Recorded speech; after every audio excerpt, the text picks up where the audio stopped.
నిర్మల్ జిల్లా ఖానాపూర్ మండలంలోని మస్కాపూర్ గ్రామ పంచాయతీ పరిధిలో గల సీఎం రావు గార్డెన్లో నైజాం విముక్త స్వర్ణోత్సవ సంబరాలు అంబరనంటాయి. ఆర్ఎస్ఎస్ జిల్లా సంచాలక సభ్యులు గోవిందరాజు, మహాజన జితేందర్, నూకల విజయ్ కుమార్ ఈ కార్యక్రమంలో చీఫ్ గెస్టులుగా పాల్గొన్నారు. ఈ సందర్భంగా నిజాం పాలనలో జరిగిన దాష్టికాలను వివరించారు. నైజాం అకృత్యాలకు తెలంగాణ ప్రాంతం తీవ్ర ఇబ్బందులు పడిందన్నారు. గోవిందరాజు వెట్టి చాకిరి, బానిసత్వం గ్రామాలలో ఉండేదని మహాజన జితేందర్ తెలిపారు. నైజాం నుంచి 1948 సెప్టెంబర్ 17న ఆనాటి ఉప ప్రధాని సర్దార్ వల్లభాయ్ పటేల్ చేపట్టిన సైనిక చర్యతో నిజాం నుంచి విముక్తి లభించిందని నూకల విజయ్ కుమార్ పేర్కొన్నారు.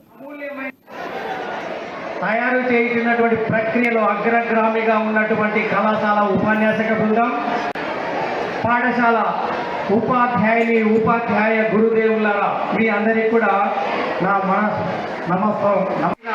యువతరం, నవతరం, మనతరం, వందే మాతరం అంటూ ఈ యొక్క కార్యక్రమంలో కేరింతల నడుమ, ఆనందోత్సవాల నడుమ పాల్గొన్నటువంటి చిరంజీవులైనటువంటి విద్యార్థి బృందానికి ఆశిస్తుంది.